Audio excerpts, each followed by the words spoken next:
एक आजाद रियासत हो। हम चाहते हैं बलूचिस्तान एक आजाद रियासत हो। अस्सलाम वालेकुम मेरे पाकिस्तानियों, मैं हूं ज़ुहैब खट्टर। पीडीएम यानी पाकिस्तान डिस्ट्रक्शन मूवमेंट, पाकिस्तान डकैत मूवमेंट के आप जो है जलसे जुलूस देख रहे हैं।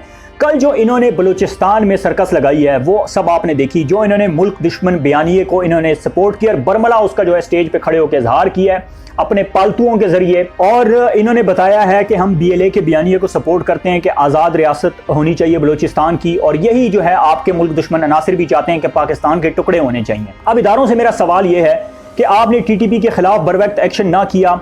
उस नासूर ने फिर 1 लाख बेगुनाह पाकिस्तानियों की जान ली, जिसमें हमारे मासूम 150 के करीब मासूम APS के बच्चे भी शामिल हैं। हमारे आए रोज़ जो फौजी शहीद हो रहे हैं वो भी उनमें शामिल हैं। हमारे जो सिविलियंस जो है धमाकों की नज़र हुए वो भी उनमें शामिल हैं। आपने नवाज शरीफ जैसे सांप को पाला, 3 बार इस कौम पर मुसल्लत किया और उसने आपको कारगिल में जलील किया।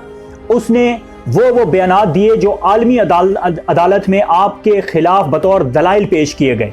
उसने पाकिस्तान पर दहशतगर्दी के इल्ज़ाम लगाए, उसने डॉन लीक्स की, और आज भी आपकी इन्हीं और ढीलों की बदौलत जो है वो बाहर बैठकर आपकी पगड़ी उछाल रहा है और मुल्क व कौम के लिए नासूर बना हुआ है। आपसे मेरी ये रिक्वेस्ट है कि अगर इस मुल्क व कौम पर आपको रहम नहीं आता, इस मुल्क व कौम की आपको परवाह नहीं है, तो कम से कम अपने शुहदा की जो है कोई लाज रख लीजिए। उनके खून के साथ गद्दारी ना कीजिए और बस कर दीजिए ये ढीलें देना। अब वक्त आ चुका है।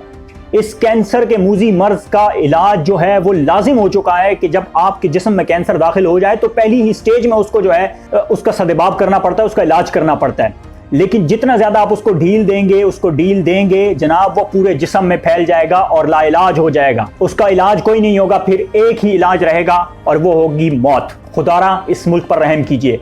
अब बात करता हूं मैं इन सियासी मुल्लों की, इन मुनाफिकों की। अल्लाह इनके बारे में कहता है, कुरान में बाकायदा ये अल्लाह ताला फरमाता है कि जब इनसे कहा जाता है कि अल्लाह की जमीन में फसाद न फैलाओ, तो ये कहते हैं हम ही तो इस्लाह करने वाले हैं। ये इमामुल मुनाफिकीन है जो दोज़ख के सबसे निचले दर्जे में होंगे। और अगर दाढ़ियां रखने से जो है कोई आलिम दीन होते तो ये यहूदी भी दाढ़ियां रखते हैं, सिख भी दाढ़ियां रखते हैं, बहुत सारे गैर मुस्लिम दाढ़ियां रखते हैं और इनसे लंबी दाढ़ियां उनकी होती हैं। तो फिर हमें उनको भी इज्जत देनी चाहिए, फिर अबू जहल को, हसन बिन सबा को भी इज्जत देनी चाहिए, उन खारजियों को भी इज्जत देनी चाहिए जिन्होंने शरीयत का नाम लेकर मुसलमानों का कत्लेआम किया। इस मगालते में ना रहिएगा कि इनकी आप दाढ़ियां और पगड़ियां और टोपियां देख के आप समझते हैं कि ये कोई इस्लाम के मुहाफिज हैं, इस्लाम की खिदमत कर रहे हैं। सिर्फ और सिर्फ इक्तिदार की लालच में जो है ये आपके साथ खिलवाड़ कर रहे हैं, इस मुल्क कौम के साथ, इस मदीना सानी जो कलमा तौहीद की बुनियाद पर बना उसके साथ खिलवाड़ कर रहे हैं ये लोग। खुदारा इनके आलाकार न बनिए, इनकी बातों में मत आइए। ये लोग आज मुल्क दुश्मन बयानिए को तक़वियत दे रहे हैं और लोग इनके नारे मार रहे हैं। मुझे तो इस कौम की जो है अक्ल शऊर पे मातम करने का दिल करता है कि इन्हें समझ नहीं आती कि कल तक वो लोग जो ये बयानात दे रहे थे कि औरत की हुक्मरानी जो है वो नाजायज है,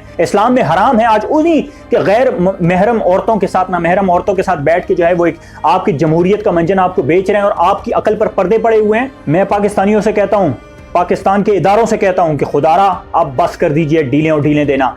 इन सांपों के सर कुचलना लाजिम हो गया है। और मैं आपको एक बात फिर रिपीट कर दूं कि दुश्मन से पहले गद्दारों का बंदोबस्त करना जरूरी है। आप जितना ज्यादा डिले करेंगे, जितनी ढीलें देंगे, ये उतना ज्यादा नुकसान का सबब बनेंगे। और जैसे मैंने कैंसर की मिसाल दी, ये उसी तरह फैलता जाएगा और आखिर में मौत होगी। बहुत शुक्रिया।